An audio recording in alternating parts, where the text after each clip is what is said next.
तो कहानी की शुरुआत में हमें एक ऐसी जगह का सीन दिखाया जाता है जहां पर काफी ज्यादा तबाही मची हुई थी और हमें पता चलता है कि डीमन लॉर्ड को एवलोन पर आक्रमण किए हुए 3 साल हो चुके हैं और अब तक डीमन लॉर्ड आधी दुनिया पर कब्जा कर चुका है। लेकिन हमारी दुनिया के गॉड ने हमारा साथ नहीं छोड़ा है। एंड उसके बाद हम एक डीमन को देखते हैं जो एक लड़की पर हमला कर देता है, लेकिन ये लड़की उसके अटैक को बड़े ही आराम से रोक देती है और वहाँ पर उसके साथी भी होते हैं। और इसके बाद हमें पता चलता है कि ये है र्यूटी रैग्नासन और ये हमारी हीरो है। और तभी यहाँ सीन बदलता है और हम जंगलों के बीच हमारे मेन कैरेक्टर रेड को देखते हैं जो कि यहाँ पर हर्ब्स को कलेक्ट कर रहा था। और उसके बाद यह हमें बताता है कि ये जोल्टन का बॉर्डरलैंड रीजन है जो दुनिया के आखिरी कोने पर है और ये जंगल और पहाड़ों के बीच में बसा हुआ है। इसी वजह से यहाँ तक पहुँचना काफी ज्यादा मुश्किल है और यहाँ तक कि चोर लुटेरे भी यहाँ पर कोई लूटपाट करने के लिए नहीं आते क्योंकि यहाँ पर चुराने जैसा कुछ है ही नहीं।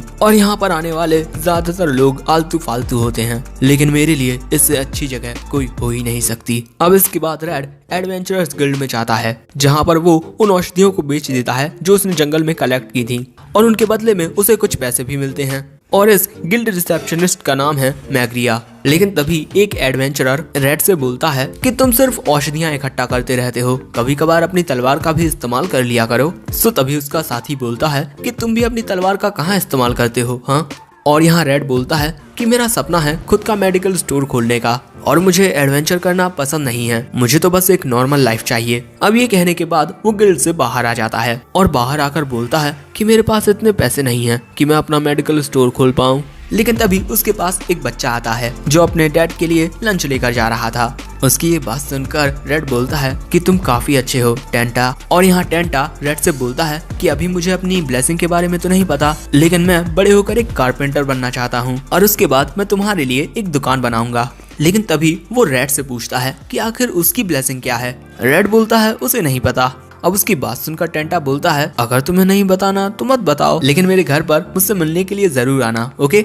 और उसके बाद टेंटा वहाँ से चला जाता है। और अब रेड हमें बताता है कि हर एक जिंदा चीज के पास ब्लेसिंग होती है जो उन्हें भगवान देते हैं और इसी वजह से इन्हें डिवाइन ब्लेसिंग्स कहा जाता है। और आपकी ब्लेसिंग्स आपको वो पावर देती हैं जिन्हें स्किल्स कहते हैं और आपकी स्किल के अकॉर्डिंग ही आप क्या काम करोगे वो डिसाइड होता है। वॉरियर्स के पास फाइटिंग स्किल्स होती हैं और मेजिस अपनी स्किल्स के साथ मैजिक यूज कर सकते हैं और मेरी स्किल। लेकिन तभी रेड को किसी की बात याद आती है कि तुम हमारे सच्चे साथी नहीं हो और प्रेजेंट में रेड अब यहाँ से चला जाता है। अब इसके बाद रात हो जाती है और हम रेड को उसके घर में देखते हैं। उसके बिस्तर के बगल में एक ड्राइंग लगी हुई है और यहाँ रेड अपनी पास्ट लाइफ को याद कर रहा था कि एक पार्टी में जब वो अपने किसी साथी से बात करने गया था और वहाँ रेड अपने उस साथी से पूछता है कि एरिस आखिर तुमने मुझे इतनी जल्दबाजी में यहाँ क्यों बुलाया। सो तभी एरिस अपना बैरियर एक्टिवेट करते हुए बोलता है कि मुझे अपनी ताकत दिखाओ गिडियन। सो अब रेड उसके ऊपर अपनी तलवार से हमला करता है लेकिन वो उसके बैरियर को नहीं तोड़ पाता।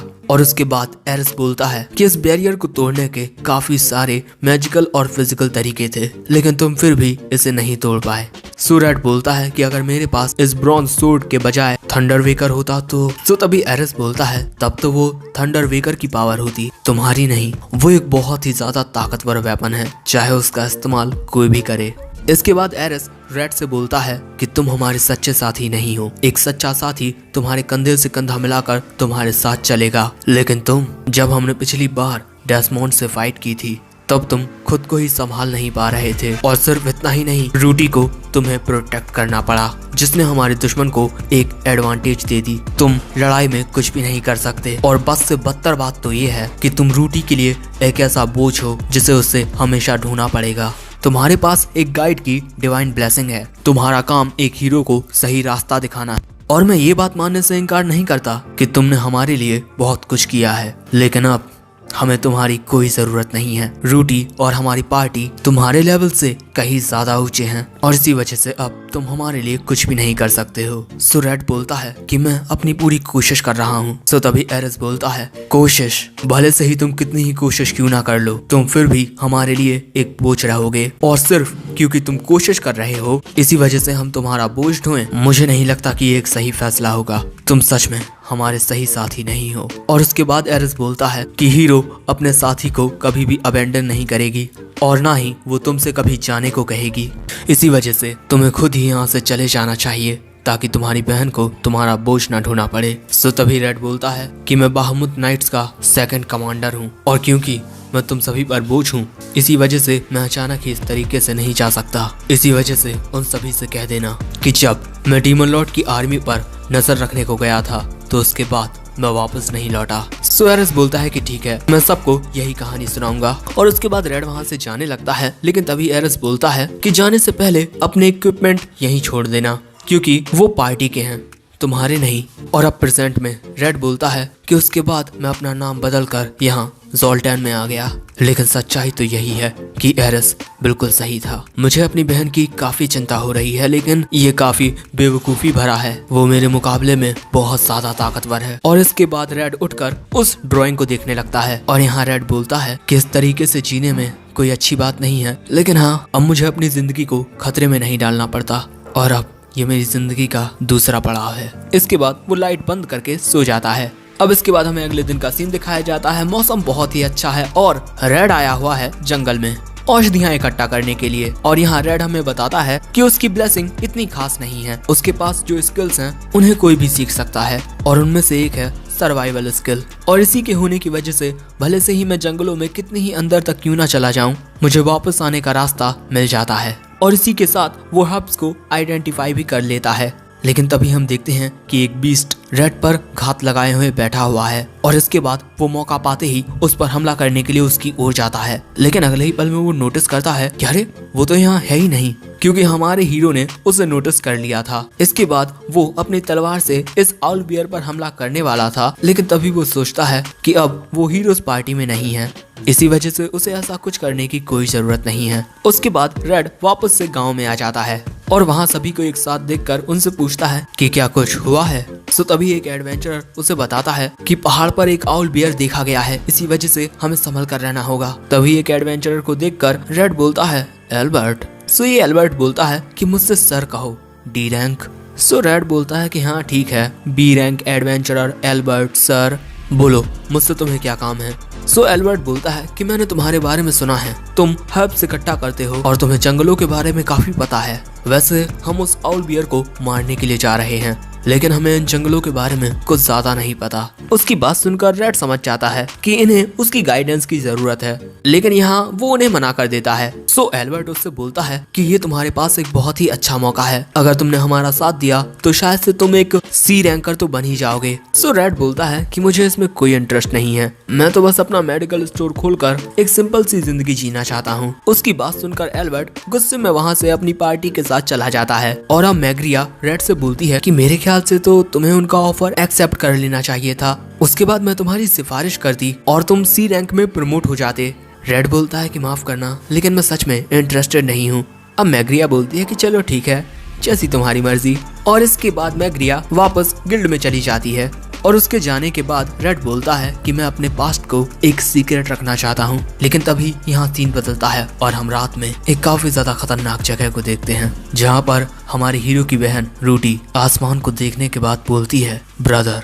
और वहीं दूसरी तरफ हम रेड को देखते हैं जो अपनी कमाई देखकर सोचता है कि अगर सब इसी तरीके से चलेगा तो मुझे अपनी दुकान खोलने में कई महीने लग जाएंगे, लेकिन मैं जल्दबाजी नहीं करना चाहता। लेकिन तभी अचानक कोई बहुत जोर से उसका दरवाजा खटखटाने लगता है। रेड बोलता है कि आ रहा हूँ मैं, इतनी जोर से मत खटखटाओ वरना दरवाजा टूट जाएगा। और ये जो पर्सन यहाँ पर आया हुआ था ये बताता है कि टेंटा को बुखार चढ़ा है, डॉक्टर ने कहा कि उसकी आंखें सफेद हो गई हैं। अब उसकी बात सुनकर रेड उसके साथ उसके घर पर चला जाता है। यहाँ पर टेंटा की माँ को उसकी काफी चिंता हो रही थी। सो उसका पति बोलता है कि चिंता मत करो, मैं रेड को लेकर आ गया हूँ, उसके पास जरूर से कोई ऐसी औषधि होगी जो टेंटा को ठीक कर देगी। अब इसके बाद रेड टेंटा की हालत को चेक करने लगता है और उसको अच्छे से चेक करने के बाद रेड बोलता है कि इसके सारे सिम्टम्स तो यूजुअल हैं। और उसके बाद वो डॉक्टर से पूछता है कि इसे बुखार कब से चढ़ा है। डॉक्टर बताते हैं लगभग दोपहर 3 बजे से। ये बात सुनकर रेड बोलता है कि अगर ऐसा ही चलता रहा तो 24 घंटों में इसके अंधे होने की संभावना है, हमें इसे जल्दी से सही मेडिसिन देनी होगी।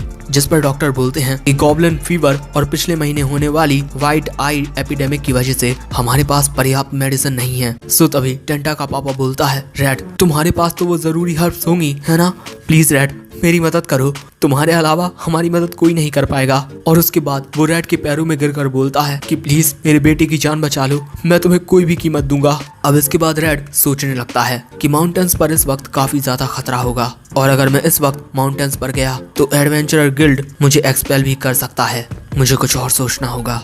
और इसके बाद रेड टेंटा के पापा से बोलता है कि एक एडवेंचरर के नाते ना सही लेकिन एक दोस्त के नाते मैं तुम्हारी मदद जरूर करूंगा, बस गिल्ड को इसके बारे में मत बताना। और इसके बाद रेड बोलता है कि मैं जल्द से जल्द आने की कोशिश करूंगा, तब तक टेंटा का ख्याल रखना। अब इसके बाद शाम हो जाती है और हम रेड को एक वॉल के पास देखते हैं। अब अपने चारों ओर देखने के बाद रेड उस वॉल के दूसरी ओर चला जाता है और इसके बाद वो अपनी स्किल का यूज करके अपनी स्पीड को काफी तेज कर लेता है और ऐसे ही हर एक पड़ाव को पार करके वो एक जगह पर आ जाता है। और उसके बाद वो एक मैप को देखकर सोचता है कि मुझे किसी की नजरों में आए बिना उन हर्ब्स को इकट्ठा करना होगा, लेकिन इसके लिए मुझे लंबा रास्ता तय करना होगा। लेकिन तभी उसे एक स्मेल आती है और वो उसी ओर दौड़ जाता है। अंदर जाकर देखता है कि जंगल में आग लग चुकी है और ये आग देखकर रेड बोलता है कि आखिर वो यहाँ क्यों है। और इसके बाद रेड अपने ऊपर शायद से कोई मेडिकल वाटर डाल लेता है और इसके बाद वो उसी आग के बीच में से औषधियों को इकट्ठा करने लगता है। उसे इस वक्त जरूरत है ब्लड नीडल्स की जो ऐसी ही जगहों पर उगती हैं, लेकिन उसे ये काम जल्दी करना होगा क्योंकि चारों ओर आग लग चुकी है। लेकिन तभी अचानक उसके सामने आ जाता है आउलवियर जो शायद से एल्बर्ट की पार्टी से बचकर आ गया है और वो यहाँ पर रेड पर हमला कर देता है। रेड उसके हमलों से बचते हुए अपनी तलवार निकालकर उसके ऊपर एक अटैक करता है और इसके बाद उसे दूर धकेल देता है और इसके बाद वो यहाँ से चला जाता है। इसके बाद एल्बर्ट की पार्टी उसी आउलबियर के पास आती है जो अब मर चुका है और वहाँ पर ये सभी काफी खुश होते हैं क्योंकि ये एक आउलबियर को मार चुके हैं। लेकिन तभी एल्बर्ट उस आउलबियर की चेस्ट पर वो तलवार का घाव नोटिस कर लेता है, लेकिन वो इस बारे में किसी को नहीं बताता। इसके बाद हमें टेंटा का घर दिखाया जाता है जहाँ पर डॉक्टर टेंटा को मेडिसिन दे चुके हैं और अब उसकी हालत काफी ठीक है। और डॉक्टर की ये बात सुनकर टेंटा के मम्मी पापा एक चैन की सांस लेते हैं और इसके बाद टेंटा की माँ रेड से बोलती है कि हमारी मदद करने के लिए शुक्रिया रेड। और वहाँ पर टेंटा के पापा थोड़े गुस्से में होते हैं क्योंकि उस बेवकूफ एल्बर्ट ने काफी सारी ब्लड नीडल्स को उसी आग में जला दिया है। और तभी डॉक्टर रेड से बोलते हैं कि तुम एक मेडिकल स्टोर खोलने वाले हो, है ना? जब भी तुम खोलो मुझे बता देना क्योंकि मेरे पास तुम्हारे लिए बहुत सारे ऑर्डर्स हैं। रेड बोलता है कि हाँ बिल्कुल और उसके बाद वो वहाँ से जाने लगता है। टेंटा के पापा उसे डिनर के लिए रोकते हैं जिस पर रेड बोलता है कि अगली बार ओके, आज की रात तुम टेंटा का ख्याल रख लो। इसके बाद वो वहाँ से चला जाता है और अपने घर जाते हुए बोलता है कि इतनी ज्यादा मेहनत करने के बाद भी मैं सिर्फ एक बैग ब्लड नीडल्स को इकट्ठा कर पाया। मैंने अपनी कॉमन स्किल्स को जितना हो सके उतना इम्प्रूव करने की कोशिश की है, लेकिन अब मैं अपनी लिमिट पर पहुँच चुका हूँ और जैसी अभी मेरी हालत है मुझे नहीं लगता कि मैं इस दुनिया को बचा पाऊंगा और शायद से इसी वजह से मुझे उस पार्टी से बाहर निकाल दिया गया था। लेकिन तभी टेंटा के पापा रेड के पास दौड़ते हुए आते हैं और आते ही बोलते हैं कि मैं तुम्हें एक और बार शुक्रिया कहना चाहता हूँ, तुमने टेंटा की जान बचाकर हमारे पूरे परिवार को एक नई जिंदगी दी है। रेड बोलता है कि नहीं, मैंने इतना बड़ा काम भी नहीं किया। जिस पर टेंटा के पापा बोलते हैं कि बेवकूफों जैसी बातें मत करो, अगर तुम नहीं होते तो ना जाने टेंटा का क्या होता। रेड, मैं इससे बहुत ज्यादा खुश हूँ कि तुम सोल 10 में आए। और तभी रेड बोलता है कि मैंने तुम्हारे बेटी की जान बचाई है तो मुझे रिवॉर्ड में क्या मिलेगा? हाँ, टेंटा के पापा बोलते हैं कि तुम जो चाहो वो मांग सकते हो। सो रेड बोलता है कि मैं तुमसे वो चीज मांगने वाला हूँ जिसकी मुझे सबसे ज्यादा चाहत है। और इसके बाद जो उन दोनों के बीच बातचीत होती है वो हमें सुनाई नहीं देती, लेकिन टेंटा के पापा का एक्सप्रेशन काफी ज्यादा खुशी भरा होता है। अब इसके बाद हमें 4 महीने बाद का सीन दिखाया जाता है जहाँ एडवेंचरर गिल्ड में एक लड़की आई हुई थी और एडवेंचरर उस लड़की के बारे में बात करते हैं कि इस लड़की का नाम रिट है और ये अकेली ही एडवेंचरिंग करती है। और यहाँ रिट मैग्रिया से बोलती है कि मैंने आज से पहले तुम्हें इस तरह के कपड़े पहने हुए नहीं देखा। जिस पर मैग्रिया बताती है कि उसके एक दोस्त ने उसे सेलिब्रेशन पार्टी में इनवाइट किया है, लेकिन वहाँ जाने में अभी भी वक्त है, बताओ तुम्हें क्या चाहिए। सो रिट बताती है कि उसे एक जॉब कंपटीशन रिपोर्ट फाइल करनी है और इसके बाद मैग्रिया उसकी रिपोर्ट को फिल करने लगती है। वहाँ रिट पूछती है कि आखिर सेलिब्रेशन किस बात का है। हाँ, मैग्रिया बताती है कि रेड अपनी दुकान के कंप्लीट होने पर एक सेलिब्रेशन कर रहा है। वो एक ऐसा एडवेंचरर है जो मेडिकल हर्ब्स इकट्ठा करने में काफी ज्यादा एक्सपर्ट है, लेकिन अब वो खुद का एक मेडिकल स्टोर खोलने जा रहा है। उसकी बात सुनकर रिट बोलती है कि ये तो काफी इंटरेस्टिंग है, आखिर वो किस तरह का लड़का है। मैग्रिया बताती है कि वो काफी ज्यादा काइंड है और चार्मिंग भी, और गांव के लोग उससे काफी ज्यादा प्यार भी करते हैं, लेकिन कभी कभार वो कुछ अजीब से डार्क एक्सप्रेशंस देता है जैसे वो कुछ छुपा रहा हो। और मुझे तो लगता है कि रेड जितना दिखाता है वो उससे बहुत ज्यादा काबिल है। उसकी ये बातें सुनकर रिट और भी ज्यादा इंटरेस्टेड हो जाती है और पूछती है कि उसके बारे में और भी ज्यादा बताओ ना। अब मैग्रिया उसे कुछ और बातें बताने लगती है और वो रेड को ये भी बता देती है कि रेड जंगल में औषधियाँ इकट्ठा करने के लिए गया था एक लड़के की जान बचाने के लिए, और उस टाइम पर जंगल में आग लगी हुई थी, लेकिन वो फिर भी सही सलामत औषधियाँ ले आया। उसने हमसे कहा कि उसने ये सब आग लगने से पहले इकट्ठा कर ली थी, लेकिन मुझे तो लगता है कि वो झूठ बोल रहा है। लेकिन हमने इस बारे में उससे ज्यादा नहीं पूछा। लेकिन मैं इस बात से काफी ज्यादा हैरान हूँ कि वो किसी और की जान बचाने के लिए अपनी जान खतरे में डालकर हर्ब्स इकट्ठा करने गया था। कभी कभी उसको देखकर लगता है जैसे वो एक नाइट हो। और अब पहली बार हमें दिखाया जाता है रेड का चेहरा, काफी खूबसूरत मोहतरमा है ये तो। वहीं दूसरी तरफ हम रेड का मेडिकल स्टोर देखते हैं जो कि आखिरकार तैयार हो गया है, और वहाँ पर वो टेंटा के पापा गॉन्ज को शुक्रिया बोलता है क्योंकि उसी ने ये दुकान उसके लिए बनाई है। और हाँ, टेंटा ने भी उसकी काफी मदद की और ये दुकान बिल्कुल रेड के मनपसंद डिजाइन पर बनी है। ये पेंटिंग जो उसके रूम में लगी हुई थी, और रेड ने गॉन से यही रिक्वेस्ट की थी। मैंने गॉन से कहा कि मैं उसे पैसे दे दूंगा, लेकिन उसने कहा कि ये मेरे लिए एक तोहफा है उसकी ओर से। और इसके बाद रेड अपनी पार्टी में इतने सारे लोगों को देखकर काफी खुश होता है। और वहीं डॉक्टर रेड से पूछते हैं कि जो ऑर्डर मैंने तुम्हें दिया था क्या वो तुम्हें मिला। रेड बोलता है कि हाँ, मैं कल शाम तक आपकी डिलीवरी करवा दूंगा। एंड तभी रेड एक एडवेंचर की बातें सुनता है जो बोल रहा था कि हीरोज पार्टी ने गांदौर की फोर्सेस को हरा दिया है। उसकी बात सुनकर दूसरी लड़की बोलती है कि अगर ऐसा ही चलता रहा तो वो जल्द ही डीमन लॉर्ड को भी हरा देंगे, और आखिर वो हराएं भी क्यों ना, उनके पास द हीरो रूटी है। उनकी बातें सुनकर रेड सोचता है कि मेरा वहाँ से आना बिल्कुल सही था, रूटी के लिए भी।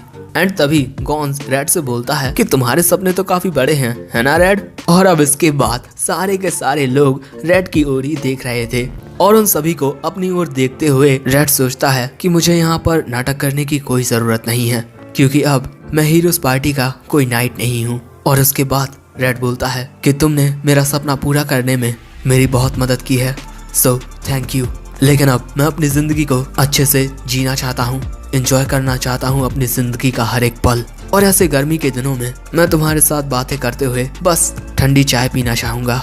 इसी वजह से मेरे मेडिकल स्टोर पर जरूर आना, और इसी के साथ मेरी प्यारी मिठास भरी नई जिंदगी शुरू होती है। लेकिन तभी यहाँ सीन बदलता है और हमें अगले दिन का सीन दिखाया जाता है जहाँ पर काफी तेज बारिश हो रही थी, और रेड अपने मेडिकल स्टोर में अकेला बैठा हुआ सोच रहा था कि अगर मेरी हर्ब्स को कोई नहीं खरीदेगा तो वो जल्द ही एक्सपायर हो जाएंगी। लेकिन इस वक्त बारिश हो रही है, इसी वजह से सभी लोग अपने अपने घरों में हैं। लेकिन तभी वहाँ पर एक कस्टमर आती है और ये होती है रेड, जो रेड को देखकर बोलती है गिडियन, ये सच में तुम हो। उसको देखकर रेड बोलता है रेड। अब इसके बाद हम रेड और रेड को एक साथ चाय पीते हुए देखते हैं, और यहाँ रेड बोलती है मैंने कभी भी नहीं सोचा था कि तुम मुझे यहाँ ज़ोल्टैन में मिलोगे। और रेड हमें बताता है कि ये ज़ोल्टैन में एक बी रैंक एडवेंचरर है और इसका पूरा नाम रिजलैट है, जो कि डुची ऑफ लोगरविया की सेकंड प्रिंसेस है। और अब रेड रिज से पूछता है कि आखिर लोगरविया की प्रिंसेस एक वी रैंक एडवेंचरर के रूप में काम क्यों कर रही है। सो रिजलैट बताती है कि उसके छोटे भाई द क्राउन प्रिंस को राजगद्दी चाहिए थी और वो नहीं चाहती थी कि उसकी फैमिली टूटे, इसी वजह से उसने घर छोड़ दिया और अब वो सब कुछ सेटल होने तक अपनी फ्रीडम को एंजॉय कर रही है। लेकिन तभी रेड बोलती है कि हम दोनों के नाम रेड और रेड काफी ज्यादा सिमिलर हैं, है ना। और इसके बाद रेड शर्माते हुए बोलती है कि मैं तुम्हें अभी भी याद हूँ, मैं सच में बहुत ज्यादा खुश हूँ। रेड बोलता है कि आखिर मैं तुम्हें कैसे भूल सकता हूँ, भले से ही कुछ टाइम के लिए ही, लेकिन तुम मेरी साथी थी। अब इसके बाद रेड से पूछती है कि वो यहाँ पर क्या कर रहा है, और अब इसके बाद रेड को सब कुछ बता देता है। सब कुछ सुनने के बाद रेड गुस्से में बोलती है कि आखिर वो ऐसा कैसे कर सकते हैं, तुम शुरू से ही उनके साथ थे, फिर भी उन्होंने ऐसा किया। रेड बोलता है कि मैं सिर्फ उन पर एक बोझ था, जिस पर रेड बोलती है कि नहीं, तुमने अपनी पार्टी को सक्सेस दिलाने के लिए हर एक मुमकिन कोशिश की है, तुमने कितनी ज्यादा मेहनत की। सो रेड बोलता है कि इतना गुस्सा मत करो, मैंने बस अपने कॉमरेड्स की वहाँ पर हिफाजत की जब तक मैं उनके साथ था। अब उसकी बात सुनकर रेड से पूछती है कि क्या तुम्हें इस बात पर पूरा यकीन है कि रूटी और बाकी की पार्टी तुम्हारे बिना ठीक होगी।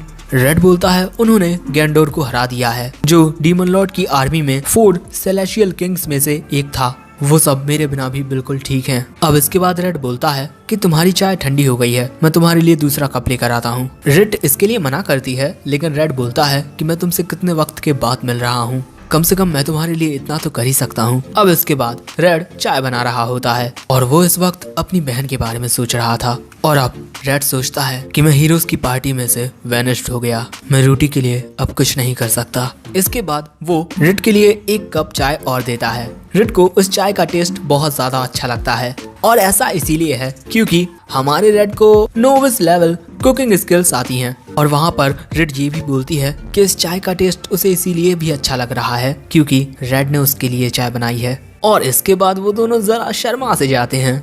और अब रेड हमें बताता है कि हम कुछ साल पहले मिले थे लोगरविया के साउथ में एलेनोर टाउन के बॉर्डर पर। अब हम पास्ट में रेड और उसकी पूरी पार्टी को देखते हैं और यहाँ पर ये सभी एक प्लान बना रहे थे, लेकिन रेड तभी वहाँ नोटिस करता है कि एक टकलू एक लड़की को वहाँ पर परेशान कर रहा है। लेकिन जब ये टकलू उस लड़की के करीब जाने की कोशिश करता है तब वो लड़की उसे जमीन पर पटक देती है, कुछ इस प्रकार। इसके बाद ये टकलू उस पर अपने फायर मैजिक से हमला करने वाला था, लेकिन तभी ये लड़की अपना खंजर निकालकर तुरंत ही उस टकलू के गर्दन पर लगा देती है और बोलती है कि तुमने गलत लड़की से पंगा ले लिया है। और इस वजह से वो टकलू इतना ज्यादा घबरा जाता है कि वो वहाँ से भाग ही जाता है। उसके बाद ये लड़की जो कि रिट है वो रेड के पास जाकर बोलती है कि तुम्हें क्या लगा मुझे तुम्हारी मदद चाहिए होगी। उसके बाद रिट अपने चेहरे पर से वो कपड़ा हटा देती है और उसके बाद रूटी की ओर अपनी फिंगर पॉइंट करके कहती है कि लोगरविया के डुची को डीमन लॉर्ड की आर्मी को हराने के लिए किसी हीरो की जरूरत नहीं है। और इसके बाद रेड वहाँ पर अपने पैसे देकर उस शॉप से जाने लगती है। और यहाँ रेड रूटी से बोलता है कि उस पर ज्यादा ध्यान मत दो, ओके। और यहाँ एरिस बोलता है कि आखिर कौन हो सकती है वो। सो तभी वहाँ पर दो आदमी आपस में बात कर रहे थे कि वो रिट थी और उसे आज तक एरेना में कोई भी नहीं हरा पाया है। और ये सभी उनकी बातें सुन लेते हैं। और यहाँ प्रेजेंट में रेड बोलता है तुम उस टाइम पर अपनी फीलिंग्स के साथ ऑनेस्ट नहीं थी, है ना। जिस पर रेड बोलती है कि क्या सच में।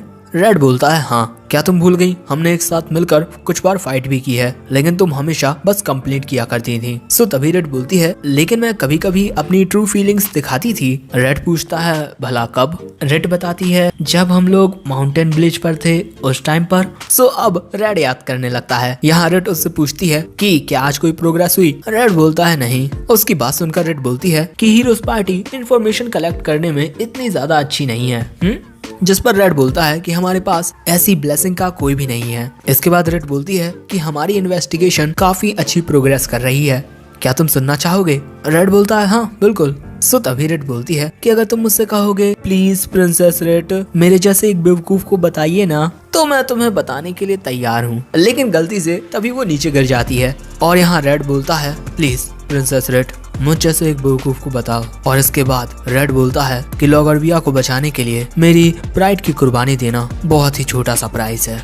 अब रेड को इस तरीके से देखकर रेड को थोड़ा बुरा फील होता है और उसको इस तरीके से देखकर रेड बोलता है कि मैं ये देखकर काफी ज्यादा सरप्राइज हूँ कि तुम कभी अपनी फीलिंग्स के साथ ऑनेस्ट भी होती हो। अब उसकी ये बात सुनकर रेड को गुस्सा आ जाता है और वो अपना मुंह फुला लेती है। सो रेड बोलता है कि चलो मुझे माफ कर दो, ओके, और मुझे बताओ कि तुम्हारी इन्वेस्टिगेशन से तुम्हें क्या पता चला। सो अब रेड उसे बताती है कि उसे गांव के पास कुछ अजीब से निशान मिले हैं जिनको देखकर ऐसा लग रहा है कि वो नॉर्थ की ओर से ट्रैवल करके वापस जा रहे हों। सो तभी रेड बताता है कि वहाँ पर तो एक माउंटेन कैबिन है जिसका इस्तेमाल लकड़हारे करते हैं। जिस पर रेड बोलती है कि हाँ लेकिन अभी जितने भी लॉगिंग हैं वो इस वक्त नॉर्थ ईस्ट की ओर हैं। सो रेड बोलता है कि ये तो काफी अजीब है कि बिना लकड़ी डिलीवर किए आखिर ये लॉगिंग क्यों कंटिन्यू है। और इसके बाद रेड पूछता है कि गायब हुई लकड़ियाँ कहाँ पर हैं। रेड बोलती है कि मुझे नहीं पता, ऐसे कोई साइन मिले ही नहीं जिनको देखकर लगे कि उनको हटाया गया है। रेड बोलता है तो शायद से उनको हटाने के लिए मैजिक का इस्तेमाल किया गया होगा। रेड बोलती है कि हाँ लेकिन आखिर ब्लेजर्स इस बारे में कंप्लेन क्यों नहीं कर रहे हैं। जिस पर रेड बोलता है कि गांव में कोई भी बच्चे नहीं दिखाई दिए और ना ही कोई बुजुर्ग, शायद से उन्हें बंदी बनाकर रखा गया होगा। अब रेड की बात सुनकर रेड बोलती है तो शायद से ये काफी ज्यादा बड़ा ग्रुप हो सकता है। रेड बोलता है कि ऐसा काम गॉब्लिन्स या फिर डाकू नहीं कर सकते, तो जरूर से ये काम डीमन लॉर्ड की आर्मी ने किया होगा। और अब रेड बोलता है कि रेड हमें इस पर एक साथ मिलकर काम करना चाहिए। सो रेड बोलती है कि मेरे साथ मजाक मत करो, मैं पहले भी 2 बार डीमन लॉर्ड की आर्मी को हरा चुकी हूँ, लोगरविया को हीरो की जरूरत नहीं है। सो रेड बोलता है कि जिन आर्मीज को तुमने हराया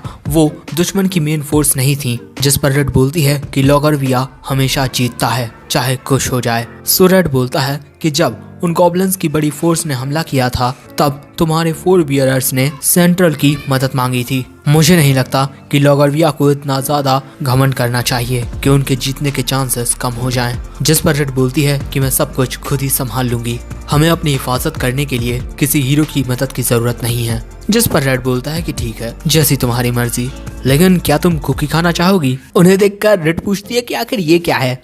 रेड बोलता है कुकीज खाना चाहोगी? रेड हिचकिचाते हुए एक कुकी लेती है और उसे टेस्ट करने पर वो कुकी बहुत अच्छी लगती है। और अब रेड पूछता है कि कैसी लगी कुकी? रेड बोलती है कि इतनी बुरी नहीं थी। वैसे तुमने इन्हें कहाँ से खरीदा? रेड बताता है कि उसने ये खुद बनाई हैं। रेड पूछती है लेकिन आखिर क्यों?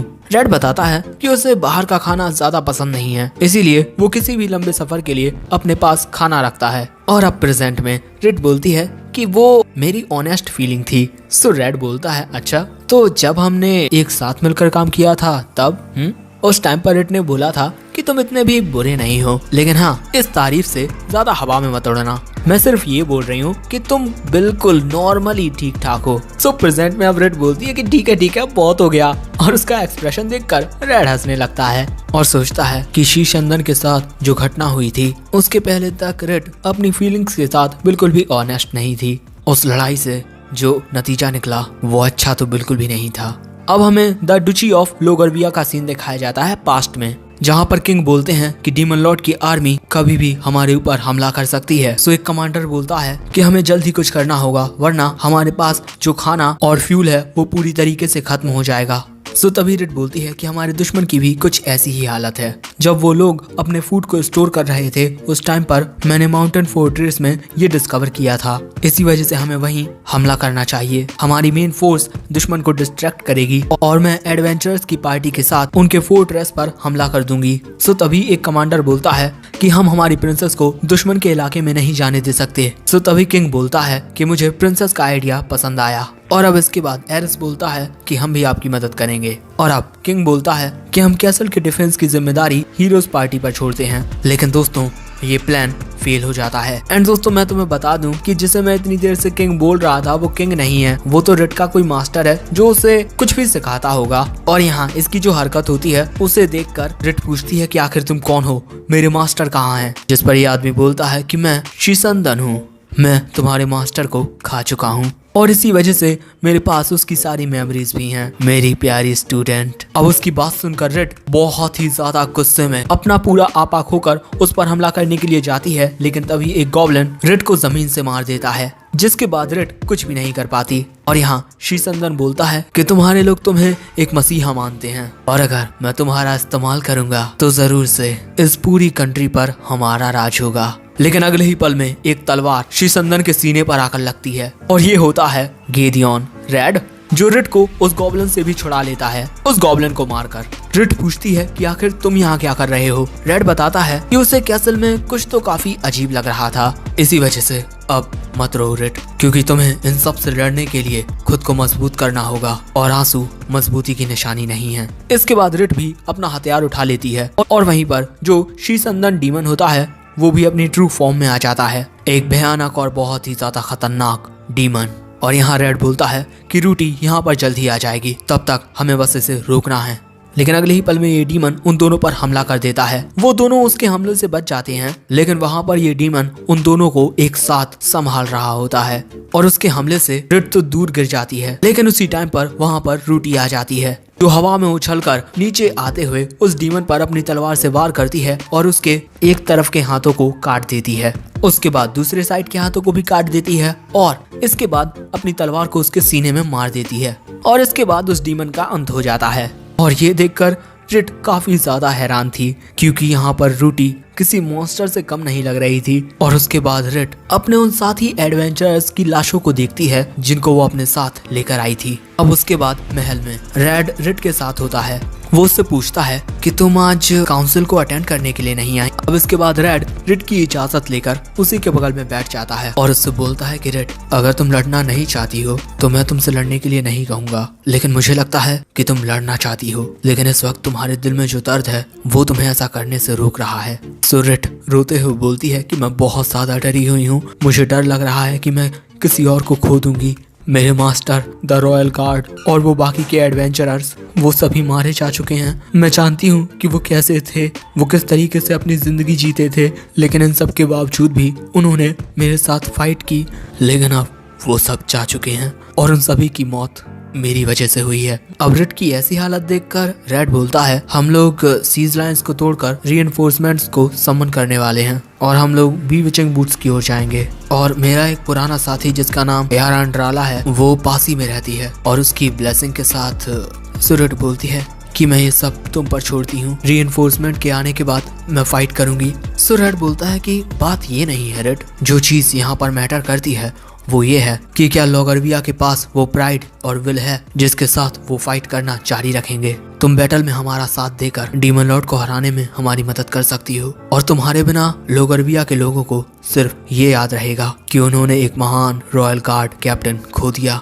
और अगर डीमन लॉर्ड हार भी गया तब भी ये यादें डुची की आंखों में एक कांटे की तरह चुभती रहेंगी। रिट, तुम मेरी कॉमरेड हो और एक हीरो की भी कॉमरेड, और ये लड़ाई सिर्फ हीरो नहीं जीत सकती। इसको जीतने के लिए लॉगरविया को हमारा साथ देना होगा, क्योंकि हीरो के जाने के बाद अगर डीमन लॉर्ड की आर्मी फिर से तुम्हारे लॉगरविया पर हमला करने के लिए आई तो उनका सामना करने के लिए लॉगरविया हमेशा तैयार रहेगा। और अब उसकी बातों से रिट को भी जोश आ जाता है कि उन्हें इस लड़ाई को जीतना होगा। अब प्रेजेंट में ऐसे ही शाम हो जाती है और रेड बोलता है कि उसके बाद रिट ने फाइट की और डीमन लॉर्ड की आर्मी को हरा दिया।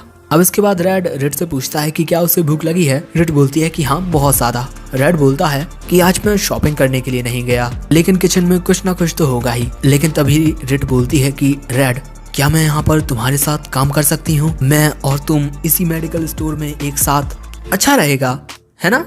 तभी रेड बोलता है कि एक मिनट, इस टाउन में सिर्फ 2 ही बी रैंक एडवेंचरर्स हैं और उनमें से एक तुम हो। रिट बोलती है कि मैं रिटायर हो जाऊंगी। रेड बोलता है नहीं नहीं, मैंने दुकान अभी अभी खोली है, इसी वजह से दुकानदारी काफी स्लो है, मेरे पास अभी इतने पैसे नहीं है कि मैं किसी को हायर कर पाऊं। रिट बोलती है कि जब तुम हर्ब्स इकट्ठा करने के लिए जाओगे तब तुम्हारी दुकान का ख्याल कौन रखेगा? हाँ, और अगर तुम शॉप को बंद रखोगे तो इससे बहुत ज्यादा वक्त की बर्बादी होगी। रेड बोलता है कि तुमने सही कहा, वैसे भी मेरे पास ज्यादा कस्टमर्स नहीं आते हैं। इसके बाद रिट बोलती है कि तुम्हारा बिजनेस आगे चल के ग्रो हो जाएगा और तुम्हारे पास कुछ ऐसी कंकोक्शंस तो होंगी ही जो सिर्फ तुम बना सकते हो। उसकी बात सुनकर रेड उसे 2 पोशंस दिखाता है जो उसी ने बनाए हैं। इनमें ये लाल वाला है मल्टीप्लाई पोशन, इसे किसी मैजिक पोशन के साथ मिक्स करो और इसके बाद तुम उसके वॉल्यूम को 5 के फैक्टर के साथ इंक्रीज कर पाओगे। रिट बोलती है कि ये तो काफी बुरा आइडिया है। रेड पूछता है आखिर ऐसा क्यों? रिट बताती है कि पोशन के प्राइसेस क्रैश हो जाएंगे अगर तुमने इसे बेचना शुरू कर दिया। रेड बोलता है लेकिन हम तो यहाँ पर पोशंस की बात कर रहे हैं, ना कि किसी मैजिक आइटम की जिसकी कीमत 10,000 बैरल से ज्यादा हो। रिट बताती है कि सभी पोशंस का प्राइस डिसाइड होता है ताकि वो इकोनॉमी को सपोर्ट करें, और तुम जरा खुद ही सोचो कि अगर इनके प्राइसेस क्रैश हो गए तो इनसे तुम्हें भी नुकसान हो सकता है। रेड बोलता है कि हाँ, तुमने सही कहा। तभी ना जाने क्यों रिट बहुत ज्यादा हंसने लगती है और अब रिट बताती है कि वो काफी ज्यादा रिलीव्ड है, क्योंकि उसने सोचा था कि रेड एक काफी ज्यादा अमेजिंग पर्सन है, क्योंकि वो मल्टी टैलेंटेड है और हमेशा काफी शांत रहता है, और इसी वजह से मुझे लगता था कि हम दोनों के बीच एक बहुत बड़ा गैप है, और इसी वजह से मैंने कभी भी नहीं सोचा था कि ऐसी कुछ चीजें होंगी जिनके बारे में तुम नहीं जानते होगे। रेड पूछता है कि क्यों, इससे निराश हो क्या तुम? रिट बोलती है कि नहीं, बल्कि अब तो मैं तुम्हारे और भी करीब होना चाहती हूँ। मेरा मतलब तुम्हारे साथ रहना चाहती हूँ, मेरा मतलब तुम्हारे आसपास रहना चाहती हूँ। अब उसकी बातों से रेड थोड़ा शर्मा जाता है एंड उसके बाद अपने दूसरे प्रोडक्ट के बारे में बताता है कि ये एक पेन किलर है, जिस पर रेड बोलती है लेकिन पेन किलर्स बेचने के लिए तो तुम्हें ज़ोल्टेन काउंसिल के अप्रूवल की जरूरत होगी। रेड बोलता है हाँ, तुमने सही कहा। अब इसके बाद उन दोनों के बीच जरा ऑकवर्ड सा मोमेंट हो जाता है, और अब इसके बाद रेड यहाँ बोलता है कि जब भी तुम्हारे पास वक्त हो तो तुम यहाँ काम करवा सकती हो। मैं इसके बदले में तुम्हें ज्यादा पैसे तो नहीं दे पाऊंगा, लेकिन अगर तुम मेरी मदद करोगी तो ये काफी अच्छा रहेगा। अब रेड की बात सुनकर रेड बोलती है कि हाँ बिल्कुल, लेकिन ये मत कहो कि कभी कभार हम दोनों कभी एक दूसरे से अलग नहीं होंगे। उसकी ये बात सुनकर रेड मुस्कुराता है और उसके बाद हमें रात का सीन दिखाया जाता है जहाँ पर रेड और रेड खाना खा रहे थे। रेड को तो खाना बहुत ज्यादा पसंद आ रहा था और खाना खाते हुए रेड बोलती है कि अब से मैं तुम्हारे हाथों का खाना हर दिन खा पाऊंगी। और उसकी बातें सुनकर रेड बोलता है कि अब खाना बनाने में भी पहले से ज्यादा मजा आएगा। अब इसके बाद रेड पूछती है कि ब्रेकफास्ट का टाइम क्या है? रेड बताता है 7 o'clock। अब ये सुनकर रेड बोलती है तब तो उसे सुबह जल्दी उठना पड़ेगा और पूरी मेहनत के साथ काम करना होगा। अब उसकी बात सुनकर रेड सोचता है अच्छा तो ये ब्रेकफास्ट खाने को भी यहीं आएगी। और इसके बाद रेड बोलती है कि चलो एक बाथटब बनाते हैं, इसके लिए पैसे मैं दूंगी। रेड बोलता है कि एक बाथटब, मैं तुम्हें इतना खर्चा नहीं करने दे सकता। सो रेड बोलती है कि चिंता मत करो, आखिर मैं भी तो उसे यूज करूंगी। अब उसकी बात सुनकर रेड को लगता है कि रेड यहाँ पर नहाने के लिए भी आया करेगी। अब इसके बाद रेड पूछती है कि क्या तुम्हारे पास एक सिंगल बेड है? तो मुझे एक और बेड खरीदना होगा कल, मेरे जो भी सामान है वो आइटम बॉक्स में है, इसी वजह से मुझे फर्नीचर नहीं चाहिए होगा। उसकी बातें सुनकर रेड बोलता है कि तुम इस तरीके से बात क्यों कर रही हो जैसे तुम यहीं पर रहने वाली हो। रेड बोलती है क्योंकि मैं यहीं पर रहने वाली हूँ। अब ये सुनकर थोड़ी देर के लिए तो वहाँ पर साइलेंस होती है, लेकिन अगले ही पल में रेड का एक्सप्रेशन कुछ ये होता है, क्या? और उसके बाद हमें हीरोज पार्टी का सीन दिखाया जाता है जहाँ पर एरिस एक लड़की को अपने साथ लेकर आता है और बताता है कि ये टीसी है जो हमारी पार्टी को ज्वाइन करके गिडियोन की जगह लेगी और इसकी डिवाइन ब्लेसिंग है असेशियन की, जो कि एक काफी ज्यादा रेयर टैलेंट है और ये हमारे लिए गिडियोन से भी ज्यादा यूजफुल होगी। और दोस्तों यहाँ पर उसके साथ उसका एक पेट भी होता है। और इसके बाद एरिस बोलता है कि मुझे इतना अच्छा कोई ढूंढने में बहुत ज्यादा वक्त लग गया और ये सारा काम मुझे गिडियोन की वजह से करना पड़ रहा है। लेकिन तभी ये बंदा बोलता है मेरा नाम दानन है और मेरे पास मार्शल आर्टिस्ट की ब्लेसिंग है। ये लड़की बताती है मेरा नाम थियोडोरा है और मेरे पास क्रूसेडर की ब्लेसिंग है। और वो दोनों ही यहाँ एरिस की बातों को इग्नोर कर रहे थे। तभी रूटी इस लड़की टीसी के पास आती है। ये दोनों एक दूसरे को अपना नाम बताते हैं और यहाँ रूटी बोलती है कि तुम मेरी बातें मानोगी ना कि एरिस की, समझ गई? टीसी बोलती है कि हाँ मैं आपकी हर एक बात मानूंगी। अब इसके बाद रूटी बोलती है कि हम एक ऐसा हथियार ढूंढने के लिए जाने वाले हैं जिसे प्रीवियस डीमन लॉर्ड छोड़ गया था, हम उसके लिए कल निकलेंगे। अब अगले सीन में हम देखते हैं कि सुबह हो गई है और जो रेड होता है उसकी भी आंख खुल जाती है और वो नीचे जमीन पर सो रहा था क्योंकि बिस्तर पर तो हाँ ये मोहतरमा सो रही हैं, जिन्हें देखकर रेड काफी ज्यादा शर्मा जाता है। अब इसके कुछ देर बाद रेड भी उठ जाती है और वहाँ पर रेड नाश्ता भी तैयार कर चुका था और उसके बाद ये दोनों खाना खाना शुरू कर देते हैं। और तभी रेड बोलता है कि आराम से खा लो, आज हमें पूरा दिन काफी काम करना है। तभी वहाँ रेड बोलती है कि पहले तो आज मैं एक बैट खरीदने जाऊंगी और उसके बाद घर जाकर कुछ ऐसी पेंटिंग्स खरीदूंगी जो आपकी दुकान में 4 चांद लगा दें। और उसकी बात सुनकर रेड हैरान हो जाता है। सो रेड पूछती है कि आखिर इतना हैरान क्यों हो रहे हो? अगर आप अपनी दुकान में सही पेंटिंग लगाओगे तो इससे आपकी सेल्स भी बढ़ सकती हैं। रेड बोलता है मैंने आज से पहले इस बारे में तो कुछ भी नहीं सुना और इसके अलावा हमें जोल्टन काउंसिल भी चलना है ताकि वहाँ पर तुम्हारी नई पेन किलर का अप्रूवल मिल सके। रेड बोलता है कि हाँ ठीक है। इसके बाद रेड अपनी सैलरी के बारे में बात करती है कि अगर वो महीने के 30 पल्स कमाएंगे तो उसे उनका 1.5 हिस्सा मिलेगा। लेकिन वहाँ पर इतनी सैलरी रेड के लिए काफी कम लगती है, लेकिन उसे इस बात का भी डर है कि रेड तो सैलरी लेने से भी मना कर देगी। इसी वजह से मुझे कुछ सोचना होगा ताकि मैं उसे ज्यादा अमाउंट पे कर पाऊँ जो उसके लिए सूटेड होगा।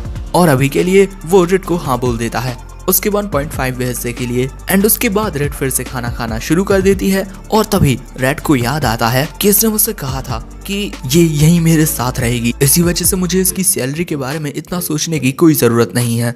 एक मिनट, कहीं शुरुआत से ही तो ये इसका प्लान नहीं था। और अब रेड को थैंक्स बोलता है, लेकिन रेड को समझ में नहीं आता कि किस लिए। और यहाँ पर ये काफी ज्यादा प्यारा मोमेंट हो जाता है। अब उसके बाद बाजार में घूमते हुए रेड को बताता है कि जोल्टन में डीमन लॉर्ड की आर्मी का खतरा बिल्कुल भी नहीं है, इस जगह पर हीरो की कोई जरूरत नहीं है। उसकी बात सुनकर रेड बोलती है कि कभी कभी मुझे ऐसा लगता है कि कुछ ना कुछ तो मिसिंग है, लेकिन फिर भी मैंने रूटी और तुम सबको ज्वाइन नहीं किया। मैं तुम सभी के साथ एडवेंचरिंग करते हुए अपनी लाइफ को काफी ज्यादा सेटिस्फाइंग मानती, लेकिन यहाँ पर होना मेरे लिए सही आंसर था। उसकी बात सुनकर रेड सोचता है कि हम हीरो का वो रास्ता छोड़ चुके हैं जिसमें सिर्फ खून की नदियां बहनी हैं और अब हम जोल्टन की गलियों में बेफिक्र होकर घूम सकते हैं। और इसके बाद ये दोनों पहुंच जाते हैं एक शॉप में और वहां पर रेड को देखकर एक गॉब्लिन बोलता है कि मेरी दुकान में आने के लिए शुक्रिया लेडी रेड। लेकिन ये रेड यहाँ पर क्या कर रहा है? सो अगले ही पल में रेड से चिपक कर बोलती है कि वो रेड के घर में उसके साथ रहने लगी है और मैं यहाँ पर एक बिस्तर खरीदने के लिए आई हूँ। उस गॉब्लिन का रिएक्शन कुछ ये होता है एंड उसके बाद वो रेड से बोलने लगता है कि तुम तो बहुत ही ज्यादा लकी हो। सो रेड बोलता है कि देखो शायद से तुम्हें कोई गलत फहमी हो गई है। एंड उसके बाद रेड बोलता है कि हे स्टॉर्म, जब पिछली बार मैं तुम्हारी दुकान पर कुछ खरीदने के लिए आया था तब तुम मेरे साथ इतना अच्छा बिहेव नहीं कर रहे थे। जिस पर स्टॉर्म गुस्से में बोलता है कि ऐसे कस्टमर जो एक सस्ता सा बैट खरीदने के लिए 30 मिनट तक आर्ग्यू करते हो, ऐसे कस्टमर्स के साथ थोड़ा अलग बिहेव किया जाता है, और जो कस्टमर्स यहाँ पर हाई क्वालिटी प्रोडक्ट खरीदने के लिए आते हैं उनके साथ अलग बिहेव किया जाता है।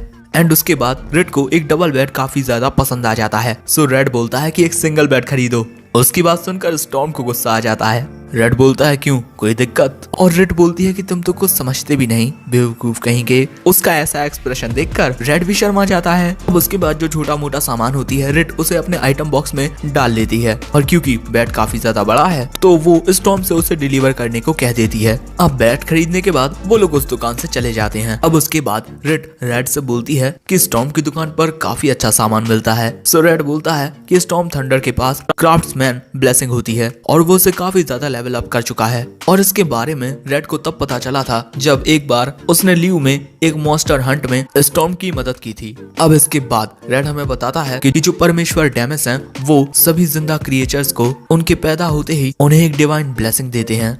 गंदी बस्तियों के जो ऑर्फन्स होते हैं उन्हें स्ट्रेटेजिस्ट एंड जनरल ब्लेसिंग्स मिलती हैं, और जो लोग नोबिलिटी में पैदा होते हैं उन्हें थीफ ब्लेसिंग्स मिलती हैं। और उनकी सक्सेस डिपेंड करती है कि वो अपनी ब्लेसिंग को लेवल अप कर पाएंगे या नहीं। तो अब सवाल ये आता है कि आखिर कोई भी लेवल अप कैसे कर सकता है? इसके लिए तुम्हें बैटल करनी होगी और किसी को मारना होगा जिसके पास एक ब्लेसिंग है, और ये सभी ब्लेसिंग्स में सेम है, भले से ही वो बैटल रिलेटेड हो या ना हो। लोग अपनी ब्लेसिंग को लेवल अप करने के लिए एक दूसरे को मारते हैं। एंड उसके बाद रेड बोलता है कि इस दुनिया में बहुत ज्यादा वायलेंस है। और तभी रेड देखता है कि एक मोटा सा लड़का टेंटा को नीचे गिरा देता है, लेकिन फिर भी टेंटा खड़ा होकर उससे फिर से लड़ने के लिए जाता है, लेकिन वो लड़का फिर से टेंटा को काफी ज्यादा पीटने लगता है। लेकिन तभी रेड उनके बीच आ जाता है और बोलता है कि बस बहुत हो गया, रुक जाओ। रेड को देखकर ये मोटा लड़का रेड की ओर एक पत्थर फेंकता है, लेकिन रेड उस पत्थर को अपनी तलवार से रोक देता है, और उसके बाद उस बच्चे से बोलता है कि तुम्हारा जितना लेवल है ना, इसके साथ तो तुम्हें बड़े लोगों के साथ मिलकर मॉन्स्टर्स के साथ फाइट करनी चाहिए। सो तभी वो बच्चा और उसके साथ ही वहाँ से ये कहकर भाग जाते हैं कि बकवास करना बंद करो, तुम्हारे पास सिर्फ एक पीतल की तलवार है। उसके बाद रेड टेंटा के पास जाकर उससे पूछता है कि तुम ठीक तो हो ना टेंटा? टेंटा बोलता है हाँ। इसके बाद रेड टेंटा पर लगी धूल को साफ कर देता है। अब इसके बाद टेंटा अपने दोस्त को बताता है कि इस आदमी का नाम रेड है, ये मेरा दोस्त होने के साथ एक औषधि बनाने वाला और एक एडवेंचरर भी है। और टेंटा की बात सुनकर उसका दोस्त समझ जाता है कि इसी वजह से ये इतना ज्यादा स्ट्रॉन्ग है। इसके बाद टेंटा बताता है कि ये मेरा दोस्त एल है, और तभी रेड बोलता है कि एल शायद से तुमने अपने घुटने में चोट लगा ली है। और तभी वहाँ पर रेड आ जाती है, और अब टेंटा उससे पूछता है कि वो रेड के साथ क्या कर रही है। रेड बताती है कि वो दोनों काफी अच्छे दोस्त हैं और मैं कल ही उसके घर में शिफ्ट हो गई हूँ। सो तभी टेंटा बोलता है कि मुझे पता नहीं था रेड तुम इतने चालू हो। और इससे जो रेड का एक्सप्रेशन होता है वो कुछ ऐसा ही होगा कि आजकल के बच्चे भी ना हमसे ज्यादा पता है इन्हें। अब इसके बाद रेड एल के घुटने की मरहम पट्टी कर देता है, और वहाँ एल रेड का शुक्रिया अदा करता है। इसके बाद रेड पूछती है कि क्या तुम लोग वहाँ पर लड़ाई कर रहे थे? सो टेंटा बताता है कि ये सब उसकी गलती थी, हम दोनों तो बस खेल रहे थे, लेकिन क्योंकि हम उसके रास्ते में थे इसी वजह से वो हमें अनाप शनाप बोलने लगा। और तभी रेड बोलता है कि वो बच्चा काफी ज्यादा स्ट्रॉन्ग है। सो तभी एल बताता है कि एडमी हमेशा से इतना ज्यादा गुस्सैल नहीं था, लेकिन न जाने कुछ वक्त से उसे क्या हो गया। सो रेड बोलता है कि उसे अपनी ब्लेसिंग के बारे में पता चल गया होगा, क्योंकि किसी पर्सन की डिवाइन ब्लेसिंग्स उसकी पर्सनैलिटी पर काफी इफेक्ट डालती हैं। टेंटा पूछता है कि आखिर तुम्हारे कहने का क्या मतलब है? रेड बताता है कि मान लो अगर तुम्हारी ब्लेसिंग एक क्राफ्ट्समैन की है तो तुम्हें चीजों को बनाना अच्छा लगने लगेगा, और एक मेज ब्लेसिंग के साथ तुम्हारा मन करेगा कि तुम और भी ज्यादा नॉलेज गेन करो। सो अब एल पूछता है तो आखिर एडमी की ब्लेसिंग क्या होगी? रेड बताता है कि शायद से उसकी ब्लेसिंग बार ब्लोअर की है। ये एक ऐसी ब्लेसिंग है जिसमें आपके हाथ में कुछ भी हो लेकिन आप उसके साथ फाइट करोगे। ऐसे लोग अपने हाथ में मौजूद किसी भी चीज का उपयोग हथियार के रूप में करते हैं और उनके अटैक्स काफी ज्यादा पावरफुल होते हैं। लेकिन प्रॉब्लम ये है कि एडमी के ऊपर उसकी ब्लेसिंग का असर कुछ ज्यादा ही हो रहा है। आगे रेड बताता है कि आपकी स्किल्स और भी ज्यादा स्ट्रॉन्ग होने लगती हैं जब आपकी ब्लेसिंग आपके ऊपर अच्छे से अपना असर दिखाने लगती है, और इसी वजह से एडमी एक नेचुरल बॉर्न ब्रॉलर है। ये सुनकर टेंटा बोलता है कि ये कैसी बकवास ब्लेसिंग है। तभी रेड बोलता है कि ये काफी अच्छा होता अगर सारी ब्लेसिंग्स को सोशली एक्सेप्ट किया जाए, लेकिन ऐसा नहीं है और ऐसा ना होने की वजह से ये लोगों को बुराई की तरफ खींचती है। एडमी की ब्लेसिंग उसे काफी ज्यादा वायलेंट बना देती है जब उसके सामने कोई भी परेशानी हो। अब रेड की ये बातें सुनकर एल बोलता है कि मुझे कोई ब्लेसिंग नहीं चाहिए। सो टेंटा बोलता है कि ऐसा मत कहो, अगर चर्च के एल्डर्स ने ये सुन लिया तो उन्हें ये बिल्कुल भी पसंद नहीं आएगा। तभी रेड पूछता है कि क्या तुम्हें अपनी ब्लेसिंग के बारे में पता चल गया? एल बताता है कि हाँ, द वेपन मास्टर ब्लेसिंग। उसकी बात सुनकर रेड बोलता है कि वाह, एक फाइटर टाइप ब्लेसिंग है जो तुम्हें हर एक वेपन को मास्टर करने में इनेबल कर देती है। तो एल पूछता है कि क्या मैं भी एडमी की तरह हो जाऊंगा? उसकी बात सुनकर रेड उसके पास जाकर बोलती है कि मैं समझती हूँ कि तुम कैसा महसूस कर रहे हो। कभी कभार ब्लेसिंग्स काफी ज्यादा डरा देती हैं क्योंकि इन्हीं से तुम्हारी पूरी जिंदगी डिसाइड होती है। रेड की बात सुनकर रेड सोचता है कि रेड के पास तो स्पिरिट स्काउट ब्लेसिंग है ना, जिसका मतलब है कि वो फॉरेस्ट ड्वेलर्स के लिए एक स्काउट है और शायद से इसी वजह से रेड कैसल में नहीं रहना चाहती होगी क्योंकि उसकी ब्लेसिंग फ्रीडम के लिए चिल्लाती है। एंड इसके बाद रेड एल से बोलता है कि भले से ही तुम्हारी ब्लेसिंग कुछ भी हो, तुम हमेशा वही रहोगे जो तुम हो। जो ब्लेसिंग होती हैं वो तुम्हारा एक हिस्सा है। चलो एग्जाम्पल के लिए, एक मदर जो बहुत ही ज्यादा प्यार करती है अपने बच्चे से, कभी कभार वो भी अपने बच्चे पर बहुत ज्यादा गुस्सा करती है। तुम्हारी ब्लेसिंग तुम्हारा एक हिस्सा है लेकिन वो तुम नहीं हो। तुम अपनी ब्लेसिंग के कोई गुलाम नहीं हो, ये तुम्हारा एक हिस्सा है जिसे तुम कंट्रोल कर सकते हो। और अगर तुम ऐसा करोगे तो ये ब्लेसिंग तुम्हारे लिए काफी ज्यादा यूजफुल रहेगी। एल पूछता है सच में? रेड बोलता है कि हाँ, वेपन मास्टर ब्लेसिंग तुम्हें ऐसी काफी सारी स्किल्स देती है जिनके साथ तुम अपने डर को कम कर सकते हो और किसी भी हथियार को मास्टर कर सकते हो। तभी एल बोलता है कि मुझे अंधेरे से थोड़ा डर लगता है, क्या अपनी ब्लेसिंग से मुझे डर लगना बंद हो जाएगा? रेड बोलता है कि हाँ, चाहे कितना ही अंधेरा क्यों ना हो, तुम कभी नहीं डरोगे। और रेड की बातें सुनकर एल काफी ज्यादा खुश हो जाता है। और अब टेंटा बोलता है कि एल चलो चलते हैं। सो तभी रेड बोलता है कि अगर कभी भी तुम्हें घबराहट हो ना तो हमारी दुकान पर आ जाना। सो तभी एल पूछता है कि अगर मैं परेशान ना भी हूँ तो क्या मैं वहाँ पर खेलने के लिए आ सकता हूँ? रेड बोलता है कि हाँ बिल्कुल, मैं तुम्हारे लिए कुछ खाने को भी बनाऊंगा। उसकी बात सुनकर एल काफी ज्यादा खुश हो जाता है। एंड उसके बाद टेंटा और एल रेड और रेड को बाय बाय कहकर चले जाते हैं। और अब रेड बोलता है कि चलो चलते हैं। सो रेड बोलती है कि हाँ, हमें चलना चाहिए क्योंकि हमें हमारी रेड और रेड की अपोथेकेरी के जो प्रोडक्ट हैं उनका भी तो अप्रूवल चाहिए। सो अब रेड उससे बोलता है कि अगर हमने दुकान का नाम चेंज कर दिया तो उसके बाद अगर तुम्हारा काम छोड़ने का मन किया तो मैं तुम्हें जाने नहीं दूंगा। उसकी बात सुनकर रेड बोलती है कि क्या तुम्हारे कहने का मतलब है कि तुम मुझे अपने साथ हमेशा के लिए रखना चाहते हो? और इसके बाद रेड के करीब आ जाती है और यहाँ पर रेड काफी ज्यादा शर्मा जाता है और ऐसे ही वो दोनों एक साथ चलते जाते हैं। अब उसके बाद हमें नेक्स्ट सीन में एक अर्ध टकलेश्वर को देखते हैं जो कि रेड और रेड से बोल रहा था कि नो नो नो। सो तभी रेड बोलता है लेकिन मेरे कंक्लूजन काफी कम एडिक्टिव हैं। सो तभी ये टकलू बोलता है कि मैं एक काफी ज्यादा बिजी आदमी हूँ, अभी मेरे सामने से दूर हो जाओ। और इसके बाद वो इन दोनों को अपने ऑफिस में से निकाल देता है। लेकिन यहाँ पर वो दोनों हार नहीं मानते। उसके बाद रेड और रेड एक और जगह पर आते हैं जहाँ ये महाशय रेड से बोलते हैं कि मैंने कभी सोचा नहीं था कि आप किसी के साथ मिलकर काम करेंगी, आप तो हमेशा अकेले ही काम करती थी। तो बताइए अब मैं आपके लिए क्या कर सकता हूँ? अब इसके बाद रेड उसे सब बता देती है। सो अब ये आदमी बोलता है कि मुझे माफ कर दीजिए, शायद से आपकी टाइमिंग इस वक्त बहुत ही ज्यादा बुरी है। सो रेड पूछता है कि क्यों, क्या कुछ हुआ है? सो ये आदमी बताता है कि हमें कुछ टाइम पहले ही पता चला है कि एक रेमेडी जिसे हमने 1 महीने पहले अप्रूव किया था उसका इस्तेमाल इलीगल नार्कोटिक काम करने के लिए किया जा रहा है और इसकी खबर चारों ओर फैल चुकी है।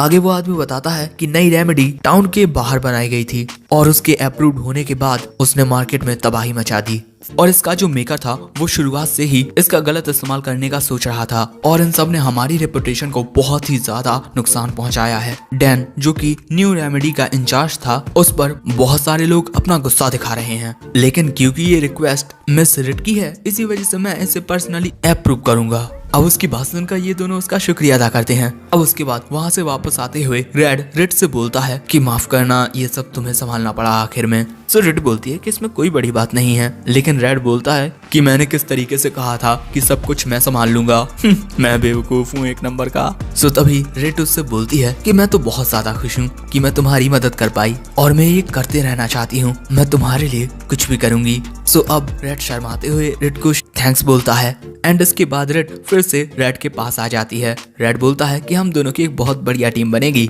जिसके बाद रेड से चिपक जाती है। इसकी वजह से वो फिर से शर्मा जाता है। अब ऐसे ही शाम हो जाती है और अब घर में रेड बोलता है कि मेरा नया कंकोशन अप्रूव हो गया, लेकिन सभी लोगों की नजरों में आने में इसे थोड़ा वक्त लगेगा। तभी रेड बोलती है कि हाँ, हमें कुछ ऐसा करना होगा ताकि हमारी शॉप की सेल्स बढ़ जाएं। इसके बाद रेड बोलती है कि हमें किसी अच्छे आइडिया के बारे में सोचना होगा जिसके बाद हमारे कस्टमर्स हमारी दुकान पर मिलने वाले सामान को खरीदने से खुद को रोक ही ना पाएं। सो रेड बोलता है कि चलो खाना खाते हुए सोचेंगे, और खाने का नाम सुनकर रेड खुश हो जाती है। अब इसके बाद रेड खाना तैयार कर चुका था और वहाँ पर रेड की कुकिंग स्किल्स की काफी ज्यादा तारीफ करती है। सो रेड बोलता है कि मेरी कुकिंग स्किल्स तो काफी ज्यादा लो हैं, और इसके अलावा मैंने ऐसे किसी भी औषधि बनाने वाले के बारे में नहीं सुना कि वो लोगों को फूड सर्व करता हो। लेकिन तभी उसका दिमाग चलता है एक ऐसा औषधि बनाने वाला जो फूड सर्व करता हो। एंड उसके बाद रेड से बोलता है कि क्यों ना इसे एक बार ट्राई किया जाए। उसके बाद रेड कुछ तो करने लगता है जो हमारी समझ के परे है। तो दोस्तों यहाँ पर ये एक ऐसा पाउडर है जो सर्दी जुकाम ऐसी बीमारियों को ठीक कर देता है, लेकिन ये काफी ज्यादा कड़वा होता है, इसी वजह से लोग इसे लेना पसंद नहीं करते। लेकिन वहाँ पर रेड उसमें एप्पल जैम मिला देता है। वो यहाँ पर जैम की स्वीटनेस से इसकी कड़वाहट को कम करने की कोशिश कर रहा है, और ऐसे ही कुछ देर मेहनत करने के बाद वो इनकी काफी सारी कुकीज बना लेता है। इसके बाद उन्हें अच्छे से सेक कर कुकीज रेडी हो जाती हैं, और इन्हें देखकर रेड बोलती है ये हैं मेडिसिन कुकी फॉर्म में। एंड इसके बाद वो दोनों उन कुकीज को टेस्ट करते हैं और वो उन्हें काफी पसंद आती हैं, और उनका ये तरीका पक्का काम करेगा, और वो दोनों ही इससे काफी खुश होते हैं। अब हमें अगले दिन का सीन दिखाया जाता है जहाँ पर रेड इन कुकीज का प्रचार प्रसार कर रही थी कि आइए हमारे रेड एंड रेड अपोथेकेरी के नई मेडिसिन देखिए जो आपकी सर्दी जुकाम को ठीक कर देगा, और ये कड़वा भी नहीं है। उसके बाद वो उन कुकीज को अलग अलग जगह पर लेकर जाती है बेचने के लिए। ये सिर्फ सैंपल्स हैं, ओके। और यहाँ शॉप में रेड भी अपने एक दो कस्टमर्स को ये कुकीज टेस्ट करा रहा था, लेकिन एक कस्टमर तो मना कर देता है। लेकिन तभी वहाँ एक मोहतरमा आती हैं जिनकी बेटी को सर्दी और जुकाम है, और उसने कुछ मेडिकल कुकीज के बारे में सुना है जो रेड बेचता है। रेड बोलता है कि हाँ आइए आप भी टेस्ट करके देखिए। एंड उसके बाद जब ये लड़की एक कुकी को टेस्ट करके देखती है तो उसे ये काफी डिलीशियस लगती है। अब उसका एक्सप्रेशन देखकर ये जो आदमी जिसने पहले मना किया था वो भी एक कुकी टेस्ट करने के लिए राजी हो जाता है, और इसके बाद उनकी शॉप में कई सारे लोग आने लगते हैं। देख रहे हो शॉप में कितने सारे लोग हैं। एंड उसके बाद उनकी कुकीज के कई सारे पैकेट्स बिक जाते हैं, मतलब पूरे खत्म हो जाते हैं, और इसी वजह से वो दुकान बंद कर देते हैं। और अब दोनों काफी ज्यादा थक चुके हैं, लेकिन थकने के बावजूद दोनों इस बात को सेलिब्रेट करते हैं कि उन्होंने सारी कुकीज को बेच दिया। और वहाँ पर रेड इतना खुश होता है कि वो रेड को उसकी कमर पकड़ के उठा लेता है और बोलता है कि ये सब तुम्हारी वजह से हुआ है, शुक्रिया। और उसकी बात सुनकर रेड वहाँ पर शर्मा जाती है। सो रेड बोलता है कि तुम्हारे बिना इतने सारे कस्टमर्स को संभालना मेरे लिए नामुमकिन था, यहाँ पर मेरे साथ होने के लिए शुक्रिया रेड। और रेड की ये तारीफें भरी बातें सुनकर रेड भी खुश हो जाती है। भाई कुछ ज्यादा ही लबी डबी मूवमेंट हो रहा है ये तो। अब इसके बाद रात में हमें हीरोज पार्टी का सीन दिखाया जाता है जहाँ पर दानन बोलता है कि मैं अब इससे परेशान हो गया हूँ, और वहाँ पर माहौल काफी ज्यादा सीरियस होता है। इसके बाद दानन बोलता है क्या तुम्हें पता भी है कि हमने यहाँ पर कितना ज्यादा अपना वक्त बर्बाद कर दिया है। हम जिस वेपन को इतने टाइम से ढूंढ रहे हैं उसके बारे में हमें एक सिंगल क्लू तक नहीं मिला, और अब तुम रीसप्लाई के लिए वापस जाना चाहते हो। सो एरेस बोलता है कि आखिर मैं इस बारे में कर ही क्या सकता हूँ। प्रीवियस डीमन लॉर्ड का वेपन ढूंढना इतना आसान थोड़ी होने वाला है। मैंने डेजर्ट ड्वेलर्स के साथ नेगोशिएट करने की बहुत ज्यादा कोशिश की, लेकिन वो ऐसे बेकार लोग हैं जो इस राज्य के राजा की भी बात नहीं मानते। सो तभी दानन बोलता है कि जब गेदियोन यहाँ पर था तब हमारी सप्लाईज और बातचीत की हालत इतनी बुरी नहीं होती थी। उसकी बात सुनकर एरिस बोलता है कि तुम्हारे कहने का मतलब है कि मैं उससे कम यूजफुल हूँ। हाँ, मैं एक सेज हूँ और इसी वजह से मुझे उसकी कॉमन स्किल्स की कोई जरूरत नहीं है। सो दानन बोलता है कि कुछ भी कहो, मैं गेदियोन को ढूंढने के लिए जा रहा हूँ। सो तभी एरिस उसे रोकने की कोशिश करता है, और तभी दानन बोलता है कि मैंने ये हीरोज पार्टी इसीलिए ज्वाइन की थी ताकि मुझे डीमन लॉर्ड को हराने का कोई शॉर्टकट मिलेगा, लेकिन ये बात सच नहीं है, और इसी वजह से अब मुझे यहाँ पर रहने की कोई जरूरत नहीं है। अब उसकी बात सुनकर एरिस भी काफी परेशान हो जाता है, और इसके बाद दानन बोलता है कि गेदियोन को हमारी पार्टी छोड़कर जाने देना एक बहुत बड़ी गलती थी एरिस। सो एरिस बोलता है कि वो अपनी मर्जी से गया था, और तभी कैंप के अंदर से रूटी आकर बोलती है कि दानन तुम मेरे भाई को ढूंढने के लिए जा रहे हो। हाँ, रूटी को देखकर दानन उसके सामने झुक जाता है और बोलता है कि हमें गिदियोन की जरूरत है, और इसी वजह से मैं। और वहाँ पर रूटी दानन को जाने की इजाजत दे देती है, और वहाँ पर एरिस कुछ बोल भी नहीं पाता। रूटी बोलती है कि दानन जाओ मेरे भाई को ढूंढो और हम हमारी जर्नी कंटिन्यू रखेंगे। इसके बाद वो अंदर कैंप में चली जाती है। तो अब इसके कुछ देर बाद ये लड़की पूछती है कि अब हम क्या करेंगे। दानन बोलता है कि अब मुझे जाना ही होगा और वहाँ वो इस लड़की से पूछता है कि तुम्हें क्या लगता है, क्या एरस ने गिदियोन को मार दिया होगा क्योंकि वो उसके रास्ते में था। जिस पर ये लड़की बोलती है कि यारन द्रेला ने भी शायद से यही सस्पेक्ट किया होगा। एक मेमोरी दिखाई जाती है जहाँ पर एक लड़की एरस को एक पंच मारती है और यही है यारन द्रेला। और ये उस टाइम पर काफी ज्यादा गुस्से में थी और उसके बाद वो वहाँ से चली जाती है। और यहाँ प्रेजेंट में दानन बोलता है कि वो उस वक्त रो रही थी। जिस पर ये लड़की बोलती है कि उसे गिदियोन के स्किल्स के बारे में पता था, वो एक स्किल्ड फाइटर था। और मैं तो ये देखकर काफी ज्यादा इम्प्रेस हो गई थी कि वो सिर्फ अपनी कॉमन स्किल्स के साथ कितने अच्छे से फाइट कर सकता था। तभी दानन बोलता है कि वो हमारी रिस्पेक्ट डिजर्व करता था। सो ये लड़की बोलती है लेकिन तुम तो हमेशा उसे क्रिटिसाइज किया करते थे कि वो ऐसा है वो वैसा है। सो दानन बोलता है कि मैं इसी तरीके का मर्द हूँ, हमें सेम गलतियों को दोहराना नहीं चाहिए। लेकिन मैं अपनी ब्लेसिंग की कसम खा के बोलता हूँ, मैंने कभी भी गिदियोन को हमारी पार्टी में एक बोझ नहीं समझा। ये लड़की बोलती है ये बात तुम्हें उससे तब कहनी चाहिए जब तुम उससे मिलोगे। और इसके बाद ये लड़की बोलती है कि हम दोनों को ही पता है कि सर गिदियोन एक बहुत ही अच्छे फाइटर हैं और इस बात को हम दोनों मानते हैं। तुम the greatest martial artist of our time और मैं acting master of the temple knight style of spear fighting. और भले से ही एरिस कितना ही ज्यादा अच्छा क्यों ना हो अपनी स्किल्स में, एक नाइट को हराना उसके लिए भी बहुत ज्यादा मुश्किल होगा। और अगर हम दोनों उसके खिलाफ एक साथ लड़ेंगे तो वो हमसे नहीं जीत पाएगा। दानन बोलता है कि तुमने सही कहा और गिदियोन भी हमारे साथ होगा। एंड इसके बाद दानन खड़ा होकर बोलता है कि मैं उसे ढूंढने के लिए जाने वाला हूँ। और इसी के साथ हमारी इस सीरीज का ये एपिसोड 1 यहीं पर एंड होता है। वैसे तुम्हें क्या लगता है, क्या दानन गिदियोन को, मेरा मतलब रेड को, कभी ढूंढ पाएगा कि वो ज़ोल्टन ब्लेज में है? और क्या कभी रूटी अपने भाई से मिल पाएगी? ये सारी चीजें बहुत ज्यादा इंटरेस्टिंग हो गई हैं। वैसे बाकी सब जानने के लिए तुम्हें इसका अगला एपिसोड देखना होगा और इसका अगला एपिसोड तभी आएगा जब तुम इस पर अच्छा रिस्पॉन्स दिखाओगे। तो जल्दी से इस सीरीज पर 3K लाइक कंप्लीट करवा दो और 100 कमेंट, और इस वीडियो को ज्यादा से ज्यादा लोगों के साथ शेयर करो ताकि ज्यादा से ज्यादा लोग इस सीरीज को देखें और हमारे चैनल को सब्सक्राइब करें ताकि मैं जल्दी से इस सीरीज का एपिसोड 2 लेकर आ जाऊं। वैसे in the end of the video, thanks for watching, sayonara.